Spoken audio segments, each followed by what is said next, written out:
Well, heidi ho, everybody. Welcome to the Stratosphere Lounge. I'm your host, Bill Whittle, and here we are on another Thursday, April 11th. Good Lord. Where is the time going, I wonder? Anyway, good to see everybody. And I'm going to have to make this a micro show today.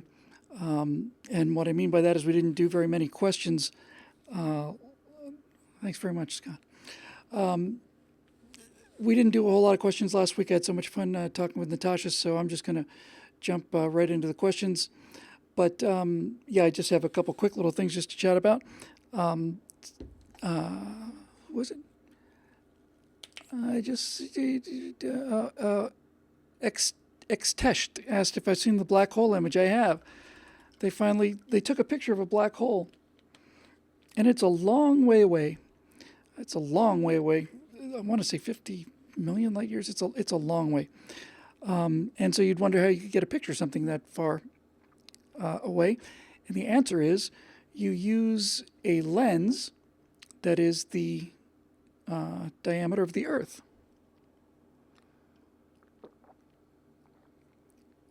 It's basically what it was. They used a lens that was the diameter of the Earth. It was a radio telescope image, and they would take a recording from literally from one side of the planet, and then they'd take another recording to the other side, and this is called interferometry, if I remember correctly. It's like the very large array. You've probably seen in the movies those pictures of the radio telescopes, just 30, 40, 50 of them. They're all the same size. They're all in a line. They're what they're actually doing is they're taking a much wider view. It's a slightly less powerful view, but it's more resolution, I would imagine. Anyway, yes, so they have a picture of a black hole, and what it looks like is it looks like an orange donut. And nevertheless, it's pretty cool. It's pretty cool to see an actual image from a black hole, and it was really, really impressive. So there's that. We had a great time in Vegas, Natasha and I. Thank you so much for all of the kind words, birthday words, and all of that stuff. Means the world to us. It really does. And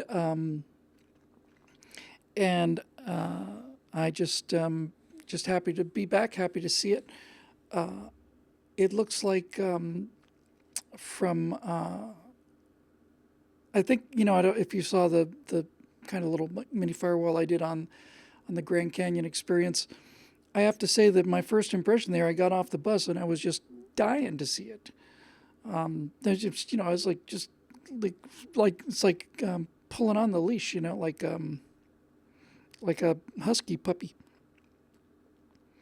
And then when I found out I couldn't go to the edge there, it just put me in a bad mood about the whole thing, As we went to the second stop, you were able to get up pretty much up on the ridge, but it just rubbed me the wrong way.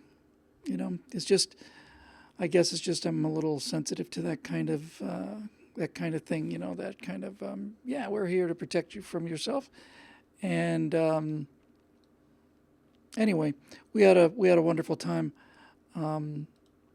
Although we both got very little sleep, and that came back home after that, took a nap, and honest to God, I didn't think I was going to wake up after that. I really thought I was dying.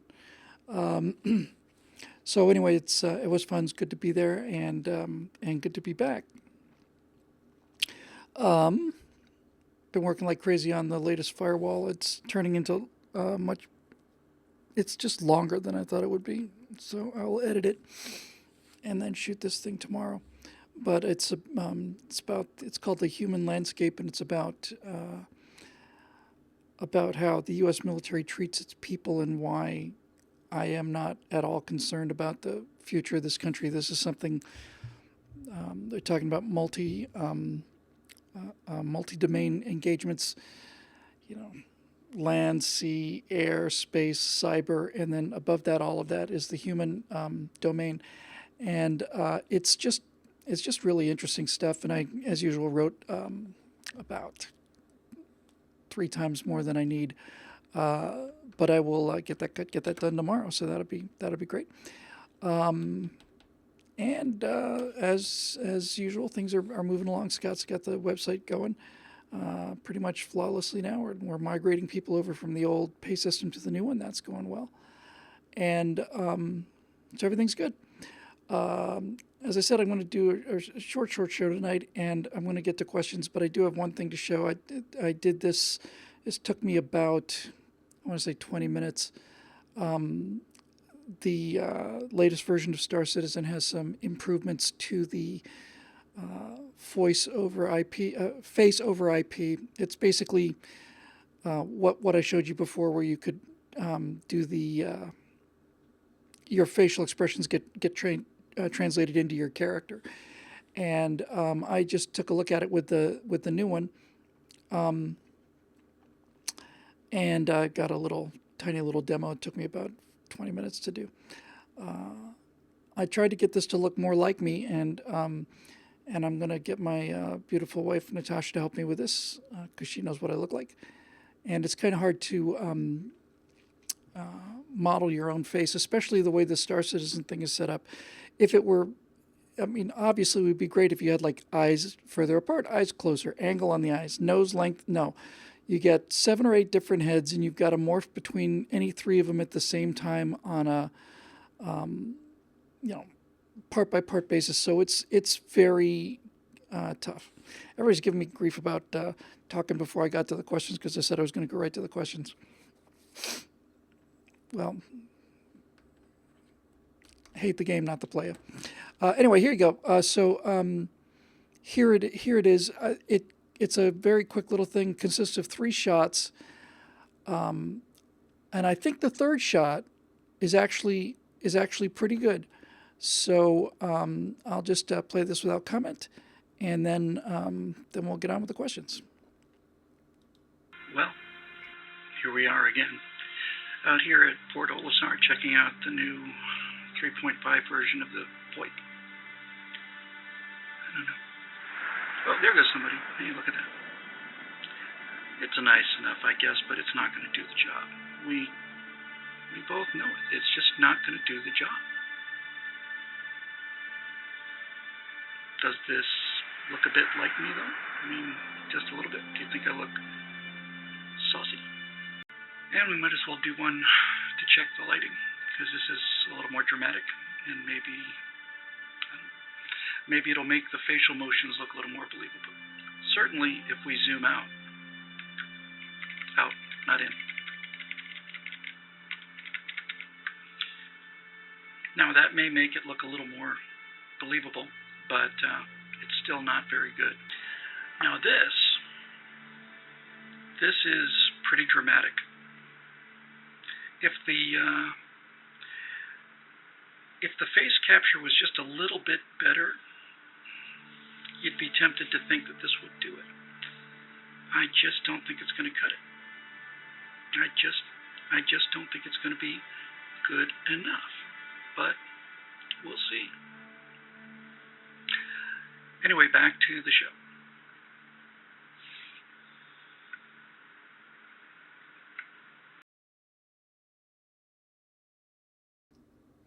Ta-da! Yeah, the mouth is off. I had to it comes out about 15 frames out of sync, and that's a lot. That's half a second. It's almost just terrible.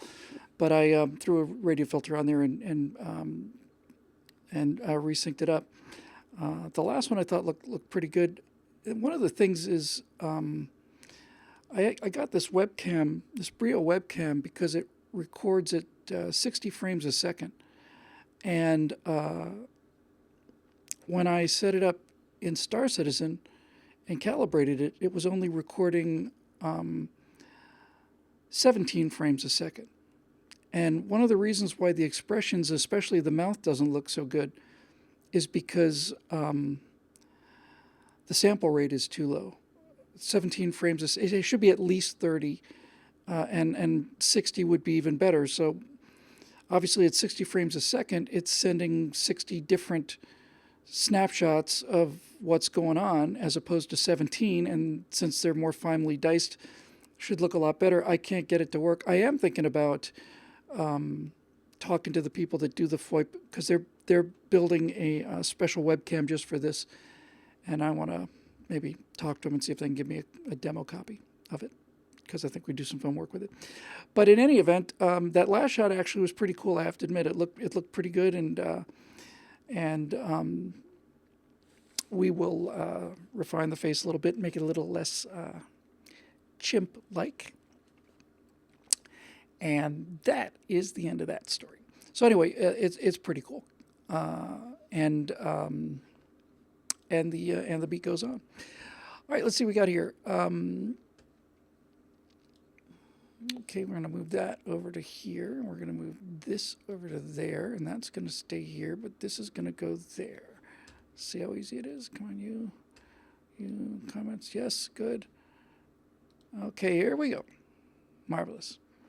I did not see the launch. I've heard it was great.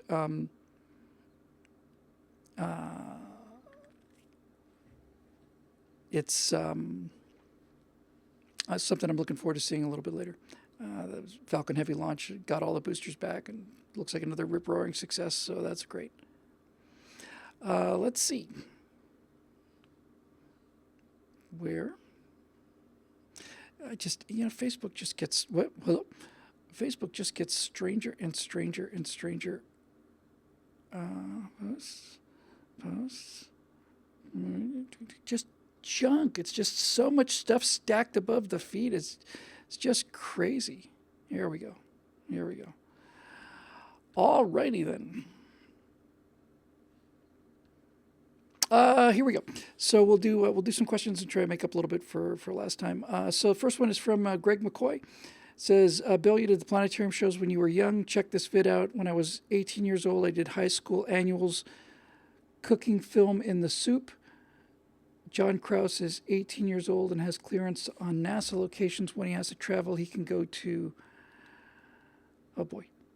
Vandenberg. Lots of photos from John Krause there, and oh yeah, tremendous.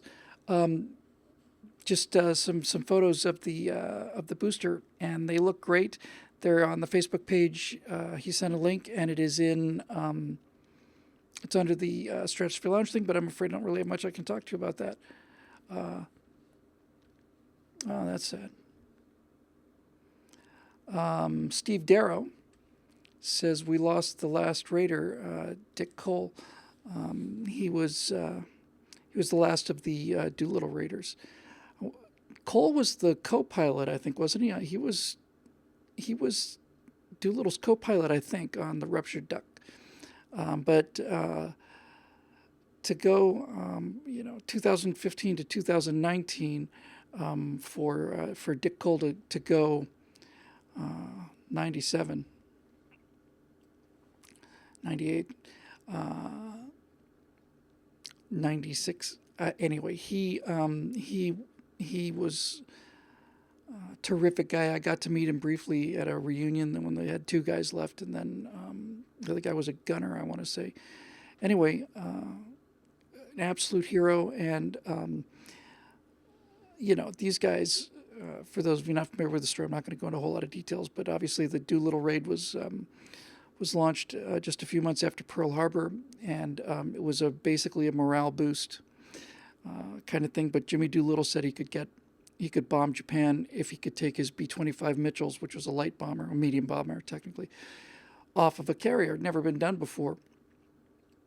And the two things that are first and foremost in my mind about that are the fact that since you had to stack these B-25s on the flight deck, and the B-25 is a big airplane, you stack them from as far back as you can put them, and you pack them in as tightly as you can, but that still means that the forward plane, the lead plane, which was Doolittle's plane, had about half a carrier deck to take off.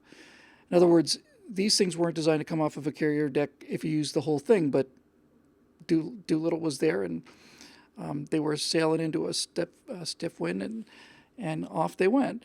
But they were detected by a Japanese fishing boat which they suspected had a radio on it, and so they had a decision to make whether they were going to either launch several hours early or keep going and risk the carrier, which was just not possible. I mean, it was just there was nothing left. We needed those carriers very badly. So they took off several hours early, which meant they had longer to fly, which meant they had less fuel. And when they took off, they knew that the thin chances that they had in the beginning were greatly reduced because very few of them thought they'd have enough fuel to make it to the fields in China, and some of them didn't make it to the mainland at all. Some of them ditched in the South China Sea. So there was that. And I've also heard a story that nobody knew where they were going when they signed up. It was all completely top secret. So they had each one of the B-25s had a crew, and obviously, and they had backup crew members. And my understanding is that when they found out that they were going to have to go early and really enormously increase the risk, all of the backup crew members were offering what were just huge sums at the time, $500, to get on the mission, not to get off it, to get on it. They wanted to go real badly. You can make a pretty compelling case that the Doolittle Raid won the war, or at the very least certainly shortened the war by several years. And I think the reason you can make that case is because when Tokyo was bombed, the damage was so slight it hardly even counted. But the Japanese military and the emperor had promised that what's going on? That they would be safe from American attacks. To have bombers over Tokyo in early 1942 so embarrassed the Japanese high command, and Yamamoto specifically, so embarrassed him that he decided he was going to set this trap and destroy the American carrier fleet right off, just going to go out there and just sink them, which led to the Battle of Midway, where we sank 4 of their carriers and did the fatal damage in 5 minutes, and one of them took another day to sink, but put 4 of their carriers down for the loss of 1. And that was the turning point of the war. The war was just really getting started, but after Midway, we had the initiative the whole way. And I don't think Midway would have happened without the Doolittle Raid. I don't think he would have risked it. He had no reason to. But he went out there, and that was the result of an absolute genius and extremely brave man named Jimmy Doolittle, and every single one of the guys who went on that raid. So Dick Cole was the co-pilot on the lead airplane, and he passed away. So I'm very sorry to see him go, but I bet you anything if you'd asked Dick Cole while they were warming up the engines, and he's sitting in the right seat. And this is not a big airplane. You think these bombers, B-17 is really shockingly small airplane when you actually get up to it, because we're so used to commercial jets, they're so big. But when you actually see how big a B-17 is, it's tiny. B-25 is even smaller. So they're packed in there shoulder to shoulder. And I wonder, and when they were firing up the engines, getting ready for takeoff, I wonder if Dick Cole thought that he was going to live to see 2019. I'll bet you anything he didn't think he was going to live to see the end of the day. So anyway, very, very good. Aloe Constance says, any news on Israel's unsuccessful moon landing or on today's successful Falcon Heavy launch? No on either. I don't know anything about it. I just heard that the Falcon Heavy launch went well, and you're just reading this now as the first indication that the Israeli moon landing failed. And I have to tell you, that surprises me quite a bit, that the Israelis' moon landing failed. They're technological wizards, and I would have thought that he would have succeeded that Israel would have succeeded in many cases ahead of the Chinese or the Russians even. So I'm afraid I have nothing to add to that either. Moving down the line, George Freeland. George Freeland. What's the greatest civil aviation story out of World War II, and why is it the flight of the Pacific Clipper? That's a great question. I'm not very familiar with the flight of the Pacific Clipper. I do know that that that Pan Am had a number of these flying boats, and they had the range. All of the Pacific and all of the South America was served by Pan Am and these flying boats. And to fly to Hawaii in that thing is probably a 15, 20-hour deal at least, I would imagine. And no navigation aids, nothing. You're just out there, and you're pretty low too, probably, I guess, around 10 grand, somewhere around there, 10,000 feet. And you're just buzzing out there, and you're hoping to find a speck in the ocean that's, a significant, 2,000 miles away? All of that. So once again, it looks like we're just not having a great night here tonight for me. I don't know too much about that story. I'm sure I'll get a chance to hear about it. But Clipper chain of Steve Darrow says, what weren't several of the small islands that became battleground part of the Clipper chain of ports? That would not surprise me. That was really, I think, our only real presence in the Pacific. I know that when we got to the Pacific in Guadalcanal, which was a really rushed operation and underfunded and under-supported, that when they were getting ready to go into Guadalcanal, that they didn't have any maps. They had maps from from like 1910, and we didn't know anything about that place or anything about any of the other places. Most of these guys who were going out there to land on these islands never heard of them before, and I remember writing an essay not early about how how places develop a certain sort of a mystical reverence based on what happened there. Like nobody thinks too much of Stroudsburg, Pennsylvania, but Gettysburg, Pennsylvania evokes some feelings. And if you look at the chain of these islands, as we worked our way up from Guadalcanal and Tarawa, Pelelu up into Marianas and Saipan and Guam and Tinian, and then on to Iwo Jima and Okinawa. You'll find lots and lots and lots of names of these little islands, and they mean nothing. And then all of a sudden, one of them just leaps out at you. It's like Tarawa. Okay. Speaking of Tarawa, I am going to. I'm playing around with the idea. I don't want to sound like I'm about to do this. It's a discussion I'm going to have with somebody who talked to me about maybe doing some history shows. But one of the things that I'm actually interested in doing a bunch of history shows.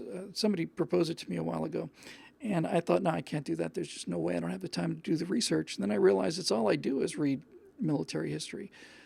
And sometimes, you're just not ready for an idea, and then something happens, and you are.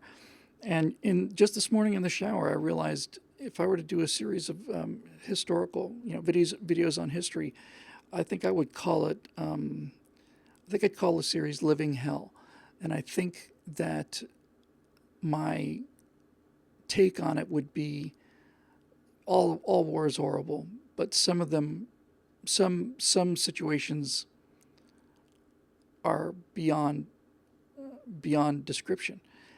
And I thought I might take a look at these historical examples of things where it's hard to imagine life being worse than that. The first story obviously came to mind was the Taffy 3 story, which I'm not going to repeat here, don't worry. And then I had a couple of others, the Battle of Cannae, where Hannibal and the Carthaginians surrounded 2 Roman legions, and something like 90,000 men were hacked to death over the course of 8 hours. 90,000 on a very small area, completely surrounded, utterly panicked, and they just simply took about 8 hours to hack away into the center of the Roman formation. The guys became absolutely lethargic. They once they'd been scared enough for long enough, they simply just stood there and just stood there and got hacked to pieces. Other generals have commented on that when you get men under enough stress, they just stand there, which is certainly understandable to me. There's stories from Cannae about guys in the center of the Roman formation. It took 7 hours or something like that from the time that they were surrounded to the time they had to kill 100,000 people with knives and swords. It takes time. And there were stories that people from the inside of the formation, some of these guys, there were a lot of suicides and a lot of people having their friends, do them in. But there were a couple of guys out there who dug a hole in the ground and buried their head in the dirt so that they could kill themselves. They wouldn't have to face this. So Cannae would be one. Taffy 3 would be one. It's tough to pick which World War I battle would be the toughest. Most people would think maybe the first day on the Somme, where 16,000 British soldiers killed in 15 minutes, more or less, walking across this field of flowers. But actually, I don't think that's the most horrific part of the Somme or World War I. And the reason I don't think the first day at the Somme would be what I would pick is because since that battle was basically a surprise attack, they'd softened up the German positions for 5 days, or 7 days or something. But when the British left the trenches, they, honest to God, were walking across fields of grass. They were just walking through tall grass. And then they just started getting cut down, and the artillery came in and started blowing the field up. But you go over the top, you take a bullet, dead is dead, but that's not the horror of World War I. The horror of World War I is that no man's land is so deadly that no one can get to the bodies. In fact, more with the French, I think, than the English, but the French would somewhat frequently do this. They would use the bodies of dead soldiers to build the ramparts of the trenches. And so, you just have to think about that. You would go, Verdun was pretty bad. You'd have these guys walking out into this lunar landscape of shell holes and craters. And then if they got hit and survived, the shell holes were about the only cover they could find. And usually these shell holes are filled with dead soldiers from both sides. And in many cases, dead soldiers who'd been killed 3 weeks earlier or something. The Somme battle went on until November, from July 1st. And the idea, I don't want to get too terribly graphic with you, but the idea of that is simply, it's unbelievable. They said that parts of these trenches, they would walk over, and it was like walking on a trampoline. It was like walking on a tarp of some kind, that the ground was like mushy and spongy. And it's only later they realized that the reason it was so spongy was because they were walking on top of, 60 bodies that had been buried just a couple inches below the soil. That World War I trenches is without a doubt, to me, the worst place ever. And the horror of it is, there's always the horror of being surrounded and killed. There's the I don't think anyone's had to endure that kind of artillery. Certainly there was artillery prior to World War I was basically just cannonballs, not terrible. It's not good if you got hit by one, but nothing like the World War I bombardments. And in World War II, while they had artillery, these bombardments didn't last for 5 days. There's so many stories of these guys just, I mean, it's just unbelievable what they took. And the numbers, I mean, the numbers, you know, you'd have a battalion, I guess, I think it was a battalion, 1,000 men go in, and, you know, in one case, 1,000 men went in and 40 of them answered the roll call when it was over. You would think that the officers might be safer, but they took a much higher percentage killed because it was the officers that got up and said, "Follow me, boys."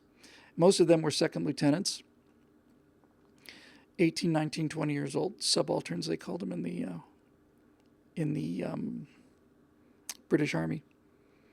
And they were the best people that Britain ever produced. They were the most educated, most decent, you know, just clean, good Edwardian kids. And they went there to do their duty, and they got put into this living hell. Not just the shells, and not just the machine guns, and not just watching 9 out of 10 people go down. People would be left out on the battlefield, and they're wounded, and they're dying of thirst, and they're bleeding out, and they couldn't get them in the daytime, and at nighttime they couldn't get very far because they had stretcher bearers who had to go out. They said sometimes it would take 6 men to get 1 man out of there. And one guy, after the first day on the Somme, came back alive. They found him alive after 8 days. 8 days. No food, no water. He got water off of dead bodies that he was able to crawl to. I don't know what the numbers are, but there are. It's unbelievable how many people were killed in that war.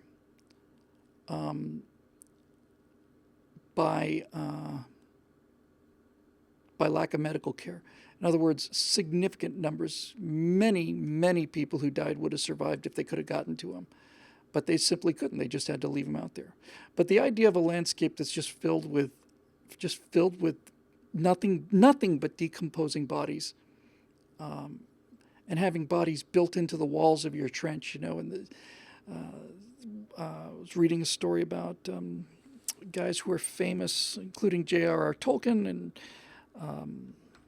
Basil Rathbone, C.S. Lewis. All these guys were in the front, and one of them said he was scrambling to get back into his own trench, and when he got back, all the guys there said, "Man, you smell really horrible." And you got to understand that this smell of death is everywhere, all the time, everywhere. He said, "You smell terrible," and he looked down and he found out that his boot was covered in muck. He'd stepped on somebody and stepped on some decomposing corpse, and his boot's just covered by this stuff. He just, you know, pulls it off and heaves it over the side with a bayonet. Edward Smith says we owe a lot of modern plastic surgery to World War I.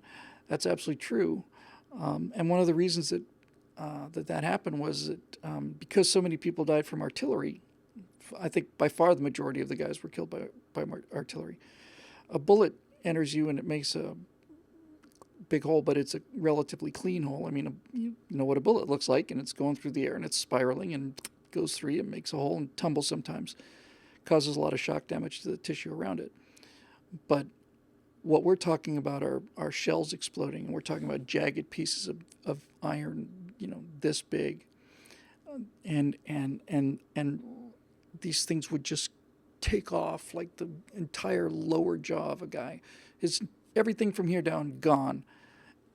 And he would survive. I used to watch Boardwalk Empire, which was not a bad show. Not great, but not bad. And one of the lead characters there was a former World War I guy who wore a mask because some of these guys had half of their heads blown off.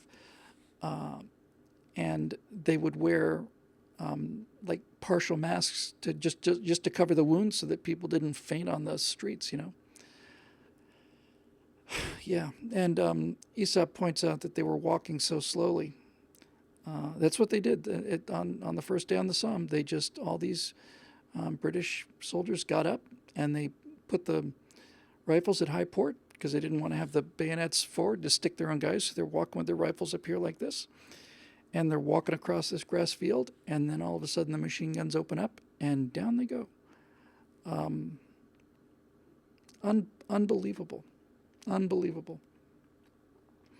So I think that would be an interesting series only because I can't, I can't get enough of it. I don't know why.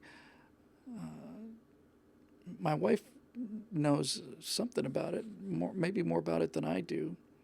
I really interested in what the limit of human endurance is. And Cody MacArthur Fett points out just how malnourished these British soldiers were. I mean, if you saw them today, you'd think they'd belong in a hospital. This is before they got into uniform. They're just stooped and not to push this cliche, but if you look at the "They Shall Not Grow Old" that we talked about before, that World War One recreation documentary by Peter Jackson. I mean, you look at these 18, 19-year-old kids, and some of them don't have any teeth. Some of them have 3 or 4 teeth. Some of them have teeth that just everywhere, and and they're malnourished, and it's just unbelievable, unbelievable. Actually, the thing I thought was interesting about World War One, I never really thought of it this way, but I read a pretty compelling argument that said that everybody says that World War One was a catastrophe because you had modern weapons like machine guns and high explosives and old-fashioned tactics. And I'd always, that seems self-obvious to me. But somebody pointed out that the real problem with World War One and the reason it was so horrific in terms of casualties was because the communications weren't good enough.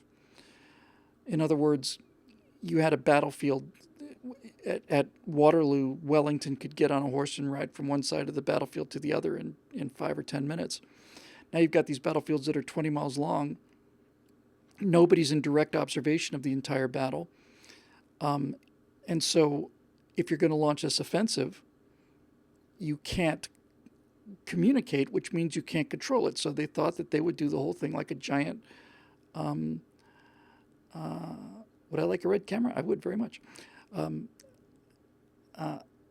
They did the whole thing like a giant clockwork toy. In other words, they go over the top at 7:30. At 7:35, they'll be at this objective.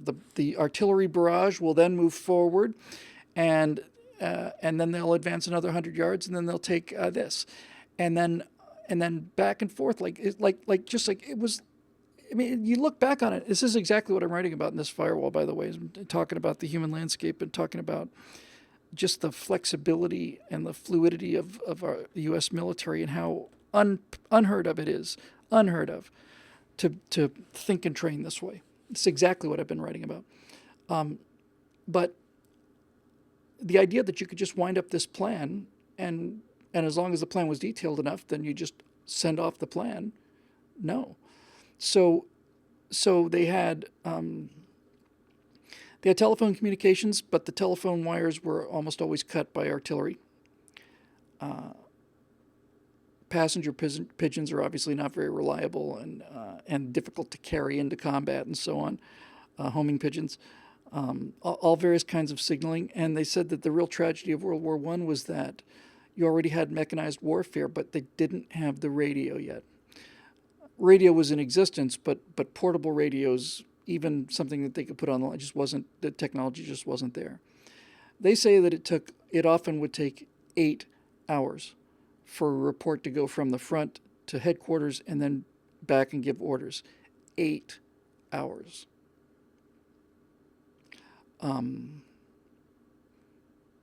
so, the classic example in the case of the first day on the Somme was they went over the top at 7:30 and the artillery barrage ended at 7:25 or 27 or something, but it left 3 minutes or 5, something like that, when it was just, okay, the Germans had been in their dugouts. Everybody thought they'd all been killed. No, they're 30, 40, 50 feet deep. And then the artillery stops, and that gave them just enough time to get up and get to their machine guns. And down go the British. If you'd had communications, you'd do what you would do in World War II and beyond up until today. You'd have some guys that are doing well, some guys that are behind. The guys who are getting behind would radio in some coordinates, and then the artillery would hit where they were going, and so on. But they couldn't communicate, and the generals were, I don't know. Some people say they've been unfairly treated. I think that's probably true, but it's just this idea that that you could send these waves and waves and waves of people and lose 16,000 killed in 15 minutes and still think like, okay, this is going okay. Now I just have to attack harder.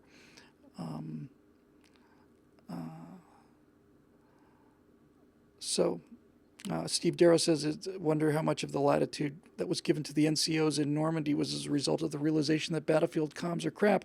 They were crap in World War II, but they didn't exist at all in World War I. Now they're pretty much superb. Nowadays, if we have guys out in the field and they're getting shot at from a building, we don't have to send them running across the open spaces, and lose 15 guys to take out a sniper in a building. Now they keep their head down. They get on the radio. They call in coordinates. I'm not saying they don't storm buildings. Don't get me wrong. And 10 or 15 minutes later or sooner, a jet appears or a Predator appears, usually a jet, and a couple 500-pound bombs go down through the window, and that's the end of that problem. So anyway, this idea of living hell is something I'd really be interested in, because some of the stories from history are just, you can see how people could survive just from a sheer, you send 60,000 guys into battle, you're going to have 10 really amazing stories of survival, and most of the people are killed. But some of the stuff is, you can understand how they survived the battle, but you don't, you can't understand how they could ever live a day after what they'd been through. TAPS 558 says the Army is pushing decentralized command. That is precisely what this firewall is about. Is all about multi-domain engagements, and how I heard a 3-star general in the Army say that we train so that we will flourish in chaos, not survive chaos, not manage chaos, flourish in chaos. Thrive is the word he used, rather. Thrive. We're going to thrive in chaos. That is the antithesis of this big battle plan, and that's why I'm feeling very, very good about this U.S. military, because the Chinese can copy technology. The Chinese as example. They can copy the technology, they can copy all of this stuff, but what they cannot copy is they cannot copy the relationship between the command structure and the guys in the field, especially the low-level officers or NCOs. There's nobody else that can do that culturally. Natasha talks about how in Russia, guys would mandatory, service for 2 years. This is going on today. These nice Russian kids would go to the Russian army and they'd be hazed so badly that they just kind of turn into, monsters. And we don't do that. One example I use in this firewall that I just wrote is I got a chance to go on the Spruance Aegis class destroyer a year ago or so, and a 3-star admiral who was a vice admiral who was in command of, I think he was commander of Pacific Surface Fleet Pacific, which means that everything that floats in the Pacific Ocean he owned. Before we went out to the destroyer, we went around all of the bay. Naval base down at San Diego is enormous, and we're putting around in this very nice little wooden boat, which was the admiral's launch. And since he's a 3-star, we would pass outgoing destroyers, and we passed one of those New York class transports. It's just enormous ships, just huge. And we're this tiny little boat with 3 stars on a flag, and everybody who was on the deck on those ships on the way out had to come to the rail and stand at attention until the admiral passed. So this guy is a pretty big guy. But as I say in this firewall, the thing that was the most impressive to me was not that he was spending an hour with Yo-Yo like me, but that he when he got out of his car and walked down the ramp at the pier where his launch was tied up, there were these two African American women who were stewards, enlisted naval people, and they're, if you're E1 in the Navy and you're a steward, you're probably pretty near the bottom of the pyramid as far as prestige and glamour and all the rest of it goes. And this 3-star admiral, before he came over and talked to us, he went over and returned their salutes and shook their hands and asked them how they were doing, called them by their first name, remembered things that he said from when he talked to them before, made sure that there was nothing that they needed, or that, let him know if there was anything, that they could see improve.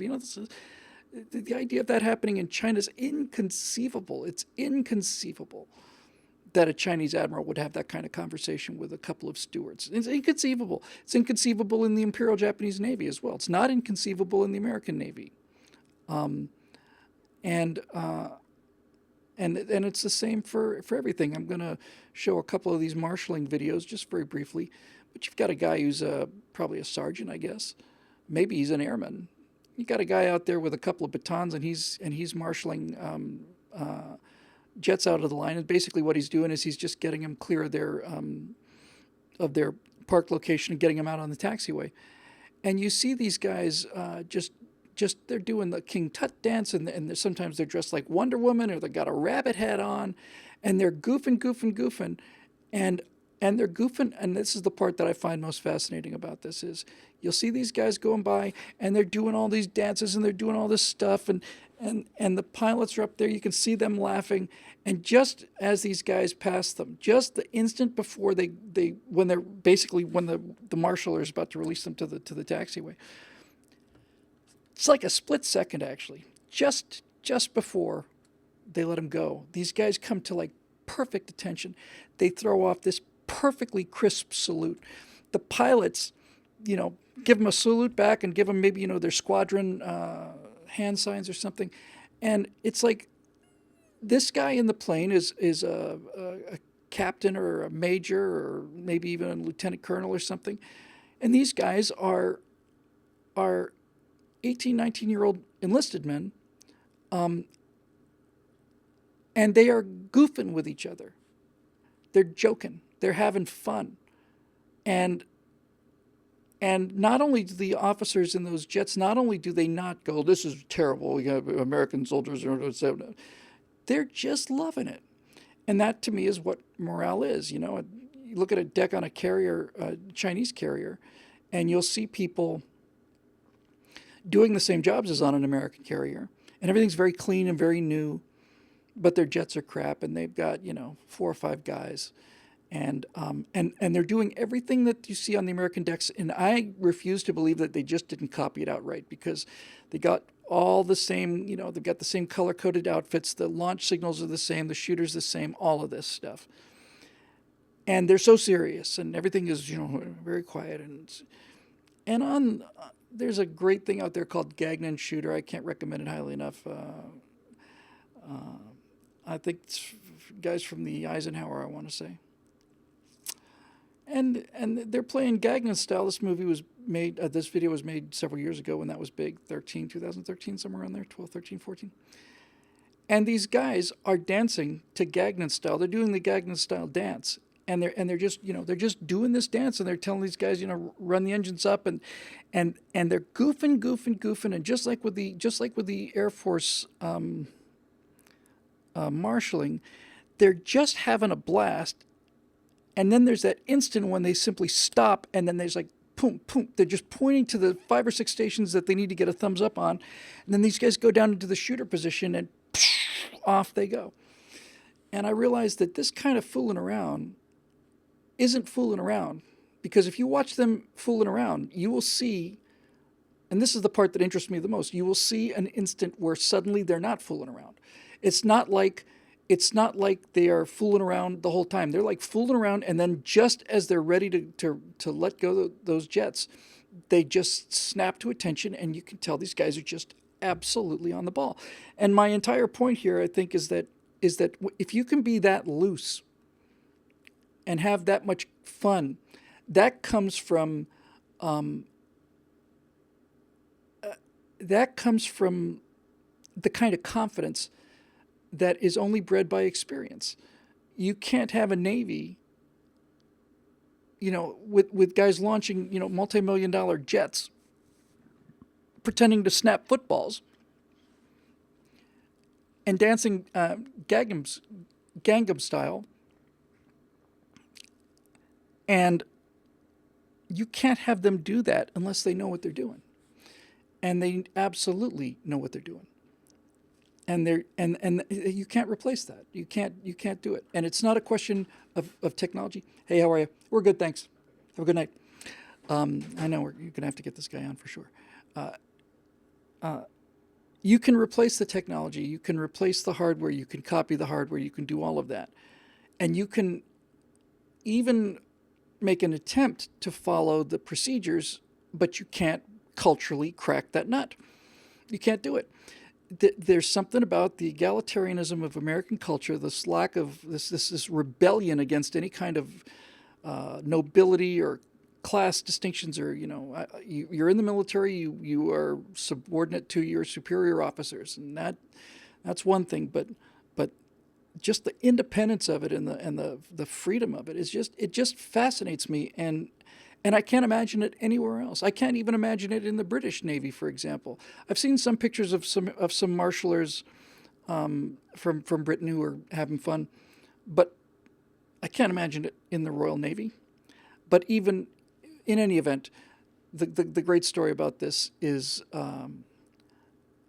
that when I was on the Spruance, I was talking with the exec, and he said that China's building anywhere from 4 to 6 destroyers for every one of our Arleigh Burkes that we let go, that we can launch. They're building 4 or 5 or 6 of a Type 40, I want to say. Apparently, it's a fairly capable ship, and they're just mass outproducing us. And this would be worrisome, and it is worrisome on some level. But he said that every now and then they would do this kind of a courtesy thing where some of their officers would come aboard U.S. ship, and then they would go aboard the Chinese ship. And he said when the Chinese came aboard the Spruance, first of all, they were on a little guided tour, and several members of the Chinese officer delegation had accidentally somehow managed to wander off of the tour and find themselves, being stopped outside the torpedo room or the CIC or whatever. So there's that whole cheating kind of thing, which just is annoying. But the main point of this is the exec was telling me they were asking questions about operations and stuff. And the exec was telling them about damage control. And in the Navy, our Navy, everybody is a damage control specialist. Everybody trains for damage control. The cooks put out fires. The helicopter pilots know how to put out fires. The mechanics know how to put out fires. They all know how to do it. And the reason they know how to do it is because we had a hard lesson in World War II. We had damage control teams, and then there'd be damage to the ship, and the damage control team would be killed. Or the damage control team can't get to where it needs to go because of the damage. And because of that, the Navy just decided, and I'm sure it's true for the other services as well, we're just going to, whatever we hire you to do as a specialist, you're going to be a cook or a, whatever. Or you're going to be the missile officer. It doesn't matter. All of you are going to get trained on how to put out fires, how to stop flooding, all of this. Because the ship then it's an organic living thing where everybody depends on everybody else. And they went to the trouble to explain this to the Chinese, and the Chinese couldn't do it. They couldn't do it. They simply could not culturally do it. They could not accept the fact that every single individual there was capable of doing these things. So they've got damage control team, and we have a damage control ship. And if it turns out we ever get a chance to test these two theories, I have no doubt whatsoever about how that will come out. I might as well give the whole thing away. Begin this thing by talking about the fact that we just bought 80 F-15s, F-15X with some stealth added on there, so it's a 4.5 generation fighter. And I pointed out that the F-15 was first flew. I want to say it's 40 years old. 40 years old. That's a little long in the tooth for a fighter jet. Wait a minute, the F-15 might be 50. It's the M1 that maybe is 40, something like that. So we're sending our guys into tanks that their grandfathers did. So the F-15 is an old airframe, and you would think that. I came up with an expression I liked a lot for this afterburner. I remember a firewall rather. I remember thinking the surest way to get your ass kicked is to appear weak, and the second surest way to get your ass kicked is to believe that you cannot get your ass kicked. And I thought, wow, are we overconfident? You know, we've got all this old gear. Are we resting on our laurels? Are we preparing to fight the last war?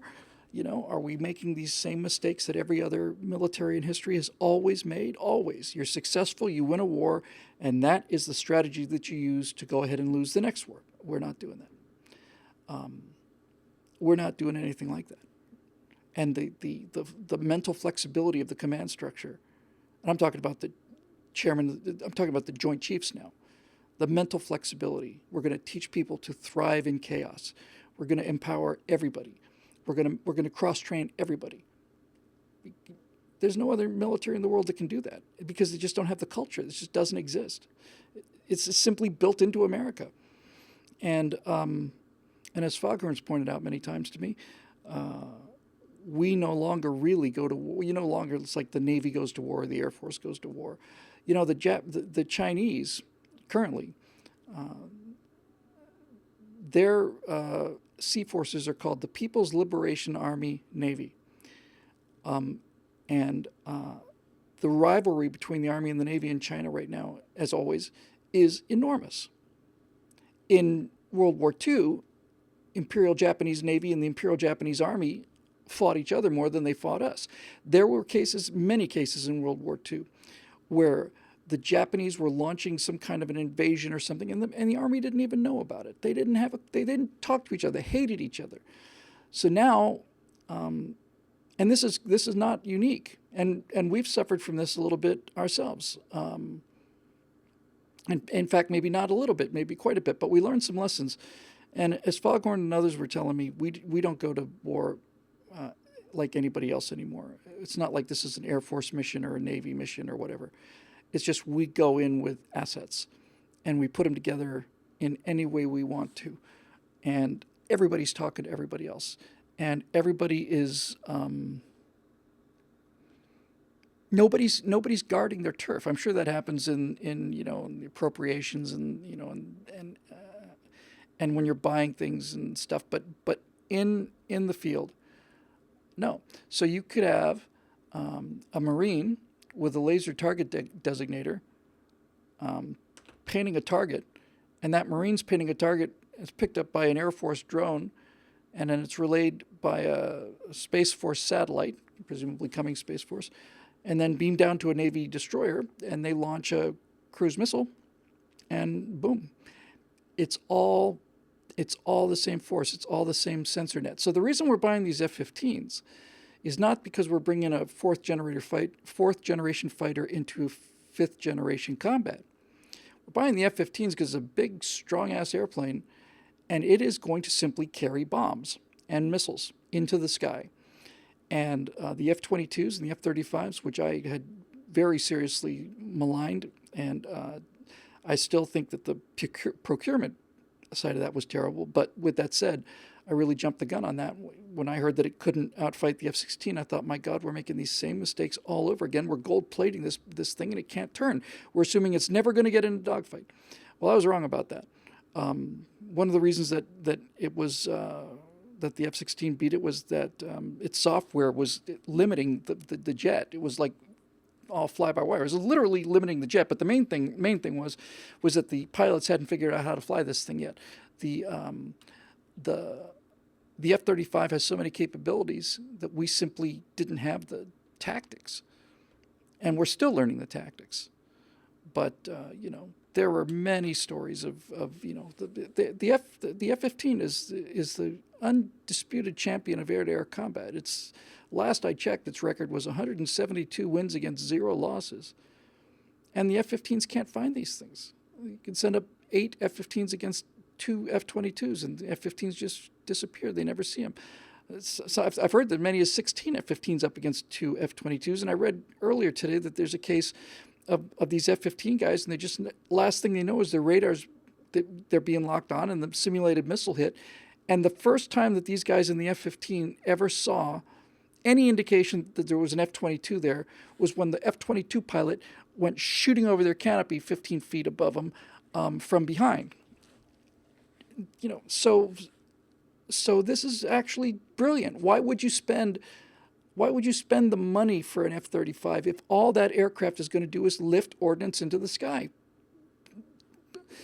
Bring back the F-16s, the F-15s, keep them. They're amazing airplanes, absolutely astonishing. And the F-16 as my friend Foghorn says, that airplane is not the same aircraft as the one that came off the line in the 70s.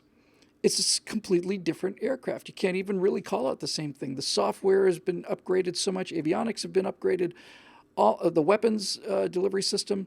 We've got the Sidewinder AIM 9er-X Ray is every single thing you know about dogfighting and everything you've ever seen ever in any movie about dogfighting ever has been about one guy trying to get the tail of the other guy and shoot him down with machine gun bullets, or in the more recent era, get into that kind of defensive, that kind of cone behind him so that you can get a missile shot off or a heat-seeking missile off. And the F-35 and the AIM 9er X-ray is, you don't have to be behind the guy. You see him? Yeah, okay.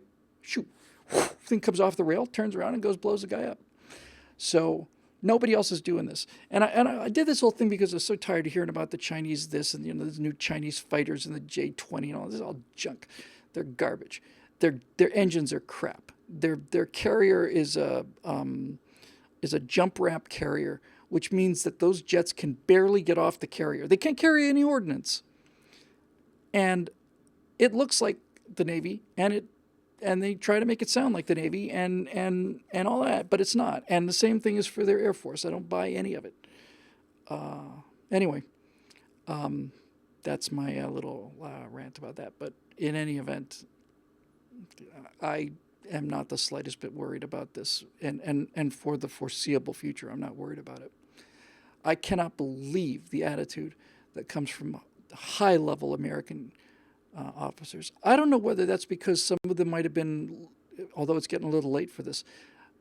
In fact, this probably is too late for this. I don't guess many of these guys were actually in Vietnam, but we learned a lot of lessons from Vietnam. And the one word I think that's most astonishing to me, having spoken to this admiral and listened to a couple of 3-star generals, is humility. The humility that they have. I mean, think about that. Just the raw, that's the magic key. It's the humility. It's not this, we're going to fight the last war. We're going to fight the next war the way we fought the last war. No, we don't know what's going to happen. And just flexibility and humility is amazing. It's absolutely amazing. Foghorn says the current upper level command is not from Vietnam, but the Vietnam guys were their teachers. It's a good point. So, that's the best thing that can happen to a country is get a bloody nose early. So, anyway.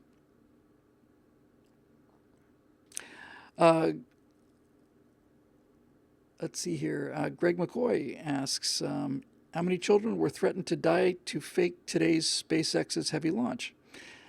It's kind of the point, isn't it?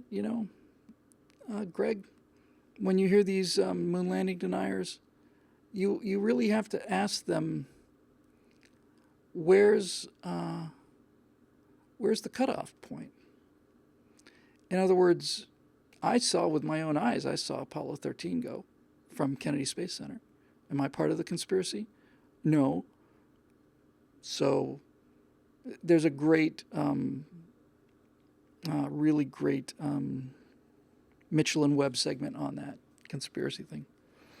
Say we got to fake a moon landing so that we can beat the Russians and stuff. Okay, well, what are we going to have to do in order to fake the moon landing? Well, we're going to have to build a big honking rocket.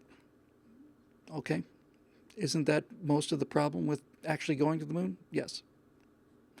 So, so at what point, where does the deception kick in? If you're one of these people that believe that the moon landing never happened, at what point did the deception begin? I watched it go. Millions of people watched it go live. That rocket took off into the air. Oh, it only went into orbit. Really? This is so hard for you to believe? You've got a 365-foot tall rocket that's draining an Olympic swimming pool worth of fuel every single second.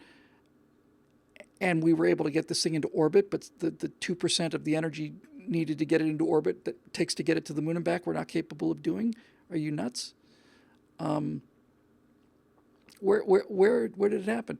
And by the way, if you haven't seen Apollo 11, the documentary, it's very, very good. I'm sure it'll be on Netflix or iTunes very soon. Very good. But yet again, you watch that and you realize the number of people that are involved with that program is just unbelievable. And the original Exnor says conspiracy guys like this shouldn't ever be taken seriously. They should be laughed off. I disagree, and the reason I disagree is that if you don't respond to them, then that will become the truth. We saw this with George Bush's presidency. They tell all kinds of lies about him, and he would never ever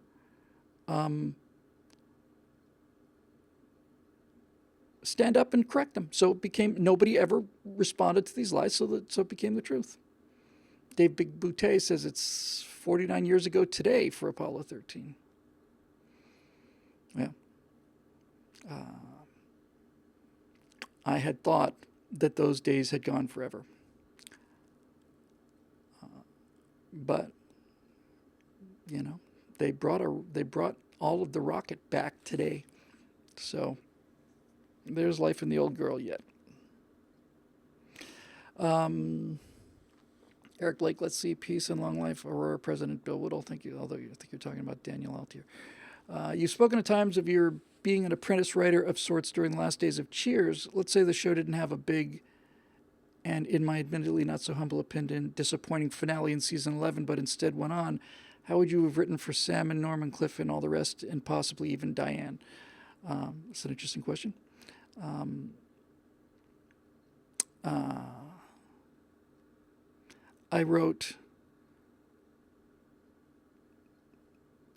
think I wrote 4 scripts for them, but I wrote 2 that were actually submitted that not only that were submitted, but that were that I had a meeting with the writing staff over. 2 spec scripts, and both of them in Cheers and just about every other sitcom, the structure is very simple. There's an A story and a B story. And you do the A story, and then you cut away to the B story, and that allows time to pass in the A story, and then you go back to the B story. It's back and forth, back and forth. It's nothing to it, really. It's just, you think about it, you'll see that every one of these sitcoms is basically, you've got the A and the B. So, in both of the scripts that I submitted, both of the scripts had Frasier A stories and Cliff B stories, because I thought they were by far the most interesting and funny characters.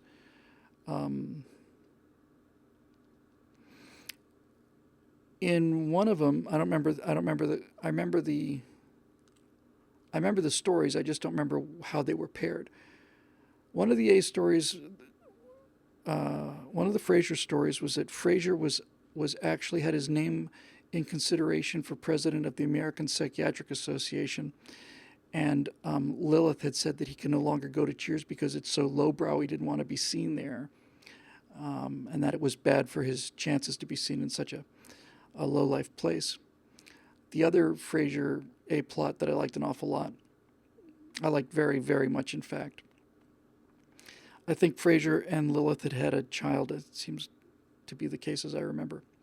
Anyway, my A story was that Frasier and Lilith's kid goes to school and they give him an IQ test and he scores a perfect 100 In other words, he has absolutely average IQ. When Fraser Lilith's IQ is like 140, 130, something like that. He takes an IQ test, and instead of having the most highly recorded IQ score of all time, he comes in with a perfect 100. Your son is absolutely average when it comes to IQ. I just thought that was hilarious, and like all good comedy, not only hilarious but really sad and distressing in some kind of way. So those were the A plots, and then the two B plots I did were both Cliff B plots. One of them was actually a Cliff and Woody B plot. Woody is goes to an audition and he gets a role because Woody was an actor on the show. He gets a role, small role, as a mailman, and he wants to hang out with Cliff for a day or two and learn the ropes. And I thought that was a lot of opportunities there. And then when the other one I just remember this very clearly because it was the second script, and they were asking me about ideas. And that's a stressful situation to sit in a room full of these people who are so bloody brilliantly funny. And they said, "What else you got? Got any other ideas?" And I said, "Have you guys ever done anything where Cliff Clavin really, really desperately needed something in the mail?" And they just started laughing, because, the U.S. Postal Service is not known for its rapidity. And that story ended up being there was an eclipse coming. It was a solar eclipse, and Cliff needed. It had to be something that could not be moved. The joke required that this had to be in his hands by this date. If it was a day late or 2 days late, there had to be consequences. It had to be there. He had to have it. And basically, Cliff goes from being Mr. U.S. Postal Service to just utterly trashing the mail because this filter that he's waiting for his telescope so he can watch this solar eclipse, the partial solar eclipse or whatever, is sitting in a warehouse, and he actually tries to break into the U.S. mail office where he works because the damn mail couldn't deliver this thing on time. I just thought that was really funny. But that's basically what it consists of. And I've said this before, but just it bears repeating because I never forgot it. One of these producers, story editors, said to me, and this is almost verbatim, and it's just such a compliment. I'm embarrassed to repeat it, but these guys said to me on a couple of occasions, they said, "Okay, so let's talk about this whole little transaction here, Bill." Yeah. He said, "This is really, really funny stuff. It's very, very good, but you got to ditch it." I said, "Okay, why?" "Just so I don't do it again." He says, "It's not moving the story." And I remember watching much, far lesser comedies that you would see their the previews. So tonight on NBC. And the whole preview was built around one joke, and the joke was not very good at all, often very poor. And I remember thinking, Cheers has so much discipline and so much talent that they can afford to throw away funny stuff because it's not moving the story. Merlin says he was going to watch an eclipse with a telescope. Yes, actually. I have looked at the sun through a telescope, and I looked at the sun through a telescope in the very dangerous way. When I first got my first reflector telescope, I want to say it was a 4-inch reflector, Tasco, I think, you would get your eyepieces, and then there would be a moon filter, which would be a piece of green glass, cut down the light on the moon. And there was also a solar filter, which was a much denser but about the same thickness piece of glass. And you'd put this thing, you'd screw it into the eyepiece, put the eyepiece into the telescope, turn the telescope on the sun, and now you can see sunspots and all the rest of it. What I didn't know until much later was that these things were terribly dangerous because what it's doing is it's taking all of the light from the sun and focusing it on this one little piece of glass, and these things had been known to crack. So what they went to was something called a full aperture solar filter, which sat over the front of the telescope and cut the light before it went into the telescope. And so yeah, you can look at the sun with a little telescope. But I think that was actually the payoff too. Come to think of it, it's a long, long time ago now. Long time ago, 88, 89, 90, somewhere around there. But I think that was the payoff, was that he couldn't get in to get this thing, and then finally he comes in the next day, and he's got this eye patch over his eye, and kind of like a sunburn, something like that. His filter didn't arrive, and he made his own, something like that. It's been a long time. Anyway, that was fun. We'll do one more.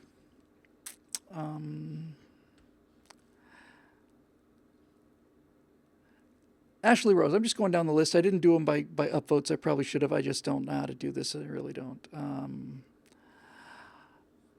Ashley Rose says, "Hi, Bill. I hope you had a wonderful and happy birthday last week. Can we expect Natasha to return in the nearest future to Stratosphere Lounge?"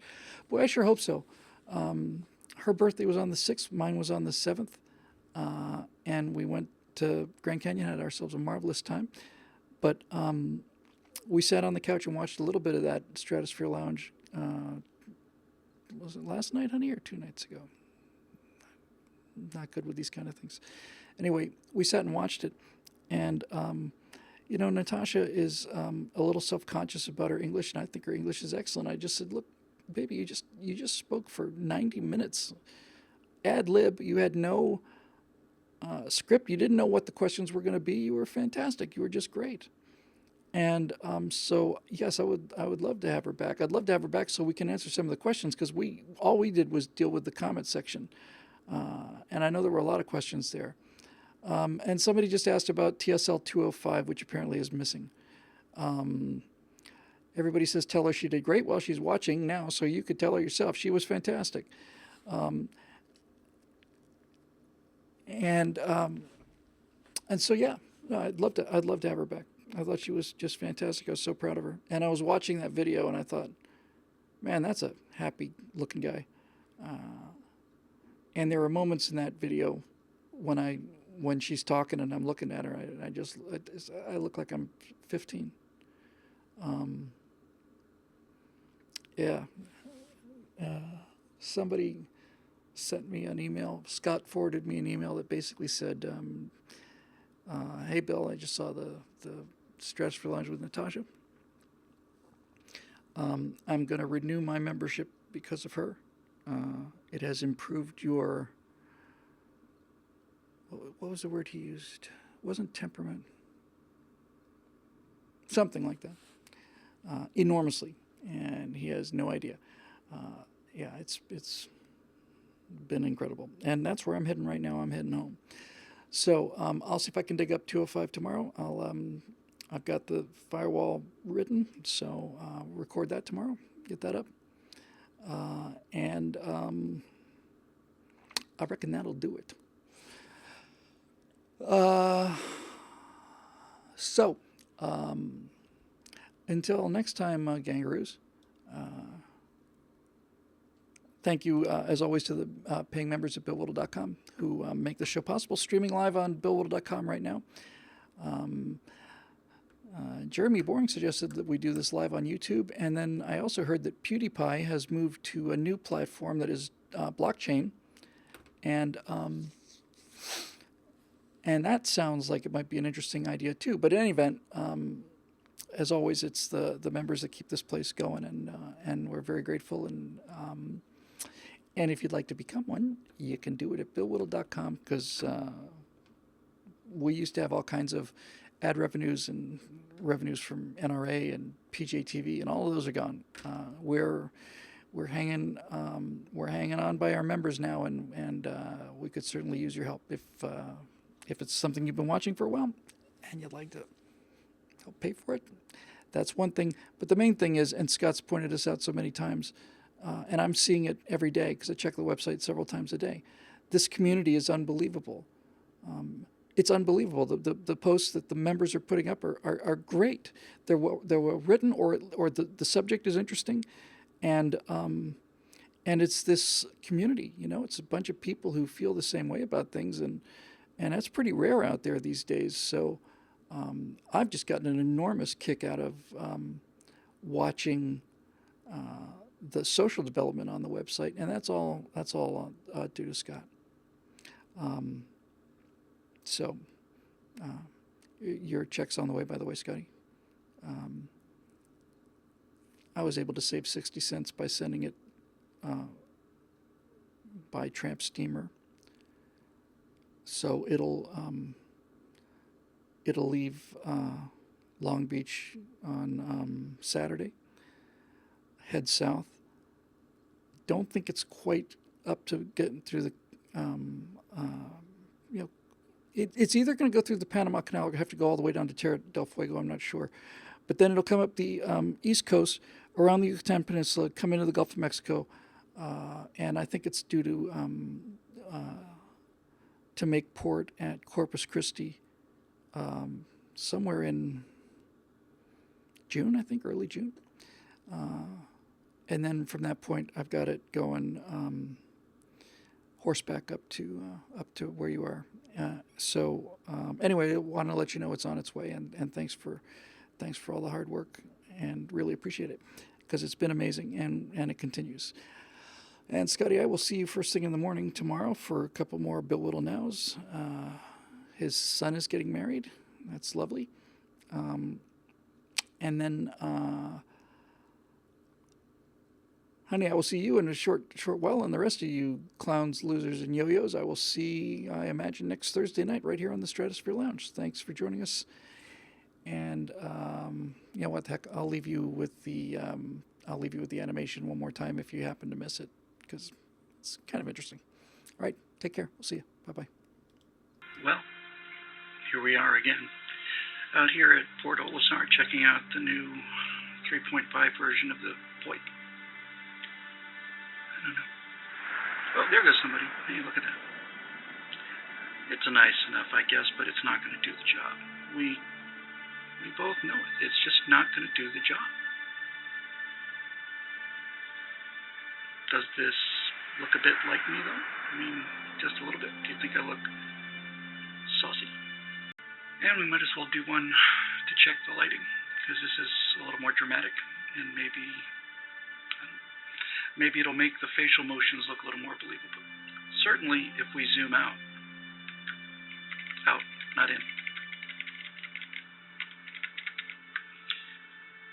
Now, that may make it look a little more believable, but it's still not very good. Now, this is pretty dramatic. If the face capture was just a little bit better, you'd be tempted to think that this would do it. I just don't think it's going to cut it. I just don't think it's going to be good enough. But we'll see. Anyway, back to the show.